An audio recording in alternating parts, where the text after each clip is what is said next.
So if you think walking to your kitchen is just, putting one foot in front of the other, the research we are looking at today suggests you are actually performing an ancient evolutionary kata. Yeah, which is completely wild to think about. Right. Welcome to the deep dive. We are pulling from a really fascinating stack of sources today, a collection of recent biomechanics research papers that we cross-referenced with translated kinesthesiology essays on traditional movement. It's a great mix of sources. It really is. And our mission today is to take something you have definitely seen and, well, probably thought you completely understood and just flip it on its head. We are talking about kata. And doing that requires a massive shift in how we perceive human action. Because, when we observe a gymnast or a martial artist, we tend to default to treating their movement like an engineering problem. Oh, totally. Like we are looking at the angle of a joint or the trajectory of a strike. Exactly, or the depth of a stance. We assume that the visible mechanics are the entirety of the action. Yeah, we treat the sequence of movements as this prescriptive manual for technique. For those of you listening who follow martial arts or even traditional performance arts, I mean, the baseline assumption is usually that kata is a fixed, rigid sequence you just memorize. Right, like the form itself is the ultimate goal. Yes, and that you master it by making your body mimic the prescribed shapes perfectly, like Yeah. you're tracing a drawing. And so the focus remains entirely on the surface. We evaluate the external geometry, and we just categorize it as either correct or incorrect based on, well, how closely it resembles the idealized template. Okay, let's unpack this, because the source documents drop a core thesis right out of the gate that completely shatters that baseline assumption. It really does. The sources argue that kata is not a method for prescribing movement. It is actually a system for externalizing the internal state of the body. That's the paradigm shift right there. Yeah, it takes a massively complex, invisible web of internal organization and makes it observable through visible motion. To really grasp this, we have to look past the illusion of the movement itself.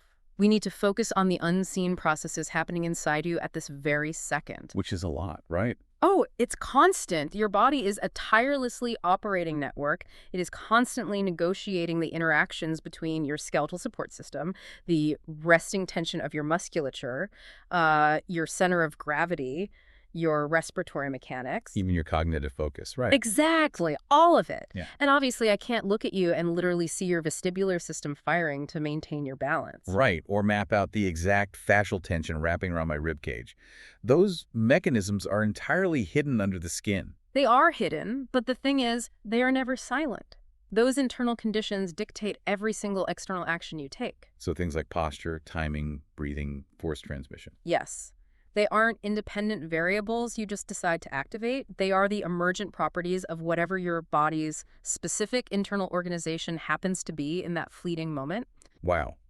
And the sources distill this into a single, incredibly powerful quote. It says, "Kata does not create the body creates the kata." It completely inverts traditional physical pedagogy. I mean, we assume that if we force the body into the kata will mold the body. But the research argues the exact opposite. Right. The movement you see is merely the exhaust. The internal body state generating that movement is the actual engine. Okay, think about it like the architecture of a complex website. Yeah.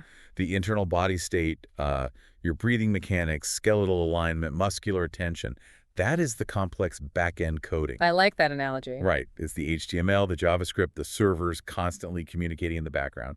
And the kata, the physical movement you actually see someone perform, is just the final front-end web page that renders on your screen. Exactly. You can't see the code directly when you look at the page. No, but the final visible product proves the code is there.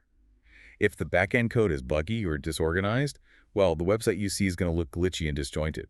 What's fascinating here is that applying this lens transforms kata into a highly calibrated diagnostic tool. How so? Well, when you watch a traditional practitioner move through a sequence, you aren't just watching them demonstrate a catalog of strikes and parries. You are actually being given a framework to infer exactly how their internal systems are communicating. Oh, I see. Yeah, the kata is a structured environment designed specifically to make those invisible conditions legible to an observer. So if kata is actually the physical rendering of a highly specific internal state, That begs a deeper question about how these traditional forms were born in the first place. It does. Because whether we are talking about centuries-old martial arts, traditional Japanese carpentry, or classical dance, I mean, these forms didn't just appear out of nowhere as fully choreographed routines, right? No, they didn't. The sources detail a developmental process known as emergent kata. Emergent kata. Right. These movements were not designed at a desk. Historically, a practitioner would explore a specific physical challenge, say, generating maximum power from a compromised position.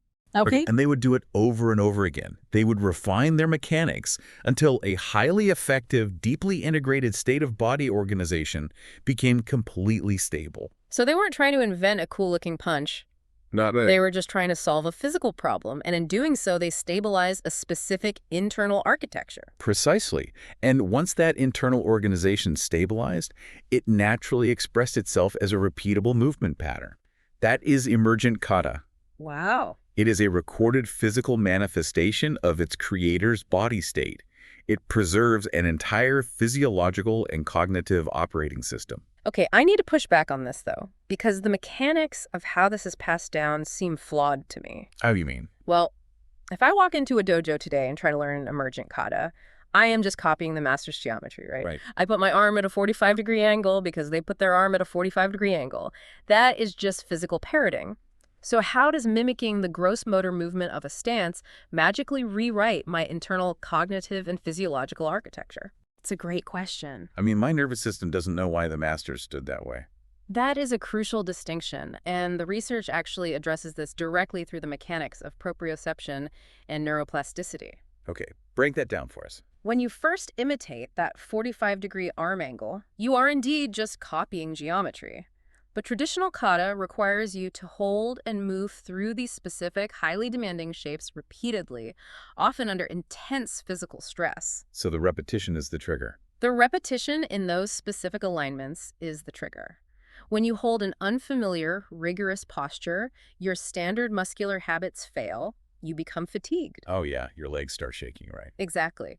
And to maintain the geometry of the kata, you are forced to involuntarily shift your center of mass. You have to recruit deeper, stabilizing muscles. Your diaphragm is forced to expand differently just to get enough oxygen. So your body is desperately trying to figure out how to survive the posture. Yes.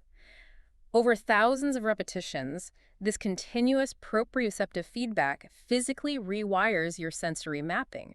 You aren't just learning a shape.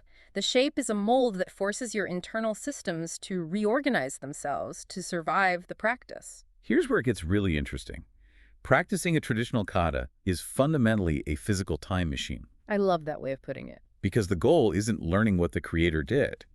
Through that neuroplastic adaptation you just described, you are slowly experiencing how the creator's body functioned. Exactly. You are systematically downloading a master's architecture into your own nervous system. That is amazing. By submitting to the rigorous mold of the form, you eventually recreate their skeletal support strategies, their specific tension distribution, and, their breathing patterns. You literally adopt the perceptual organization of the person who originally solved that physical problem centuries ago. It is like finding a physical blueprint left behind by an architectural genius.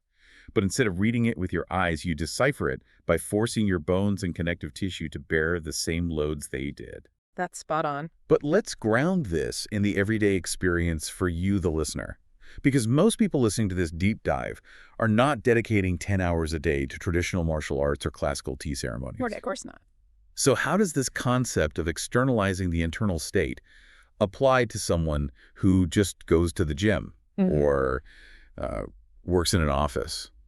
Well, the sources transition from traditional disciplines into a concept called universal human forms. Universal forms. Yeah. There are deeply ingrained patterns of movement that belong to no specific culture or school.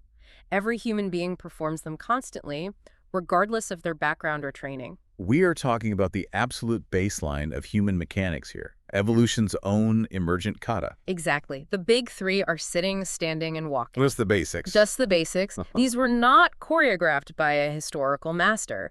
They emerged organically through millions of years of our species' evolutionary history. And because every able-bodied person performs them daily, They serve as the most fundamental, universal baseline for observing human body organization. Using these actions as a baseline makes perfect sense from a data perspective. Because every human shares these forms, they act as a universal common coordinate system. Yes. Think of it like a scientific control group. If you want to isolate variables in a lab experiment, you need a control group where the baseline conditions are strictly identical, right? You can't measure differences if the fundamental parameters are constantly shifting. And that universality is what makes them scientifically and observationally valuable. By keeping the external action identical, say asking a room full of people to simply stand up straight, you create the perfect controlled condition. Because everyone is performing the exact same universal kata. Right. Yet the internal states producing that standing position will vary wildly from person to person. Walk us through the mechanics of that. When we look at two people just standing side by side in a room, what hidden variables are actually being revealed through that shared kata? A trained observer is looking at how gravity is being managed by the internal architecture. What did that look like in practice? Well, you can see how the fascial web distributes tension. Like, is one person heavily relying on their lower back musculature, while the other stacks their skeletal structures so their muscles can just relax? Okay, that makes sense. You observe the subtle mechanics of their respiration, too.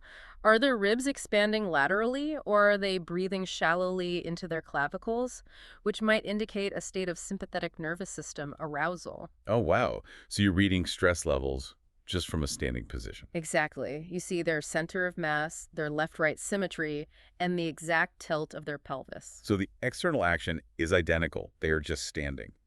But the invisible code rendering that action is completely unique to the individual. Yes. The universal forms provide the identical conditions necessary for those highly individualized internal states to become legible. Without the shared baseline of standing or walking, the subtle deviations in breathing or tension would be, well, impossible to accurately track. They'd just be lost in the noise of random movement. So what does this all mean?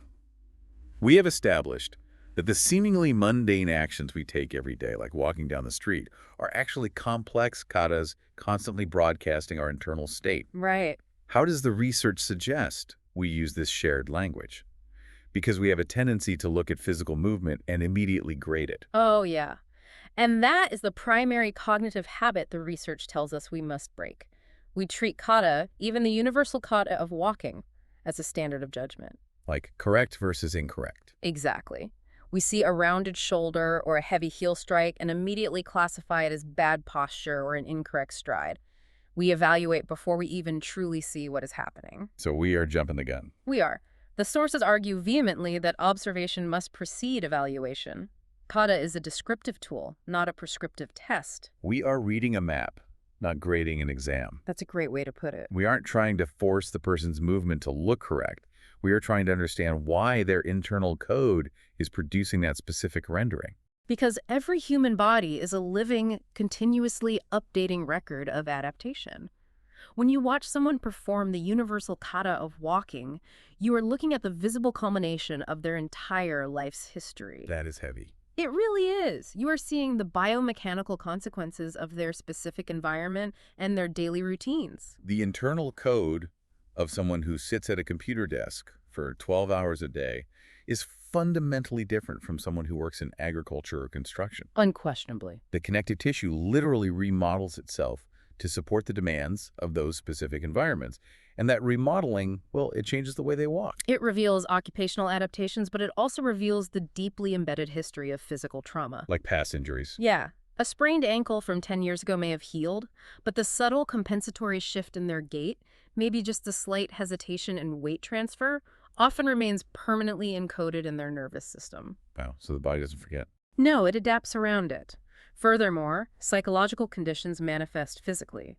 Chronic stress or anxiety alters breathing patterns and elevates baseline muscle tension. Which pulls the skeletal structure out of optimal alignment. Exactly. All of these factors converge to produce the movement you see. If we connect this to the bigger picture, this framework completely redefines how we view human physical development. The universal katas give us a stable reference point to track how a body changes over a lifespan. They do. And sometimes, through training or changing habits, a person's internal organization becomes incredibly efficient. They start expressing the kata of walking with better structural harmony and less wasted energy. The system becomes optimized. However, optimization is only one direction of change. Bodies also transform in ways that prioritize immediate survival or stability over long-term efficiency. Right, like adapting around that sprained ankle. Exactly. Some adaptations are highly specific compensations for injuries. Others are just the inevitable result of aging or neurological changes.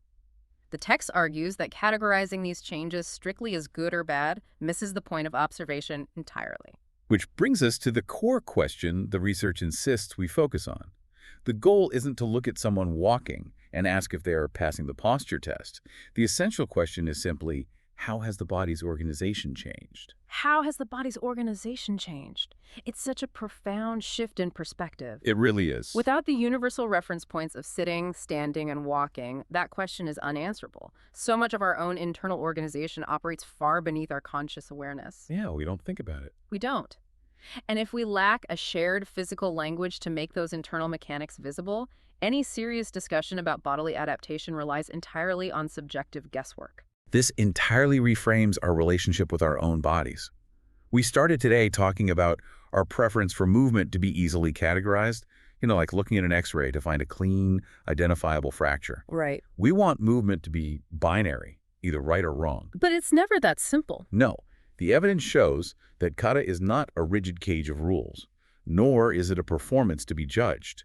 It is a shared, objective language that translates the incredibly complex, deeply hidden ecosystem of the human body into observable reality. It really is. Movement is not about imitation. It is about rendering the invisible visible.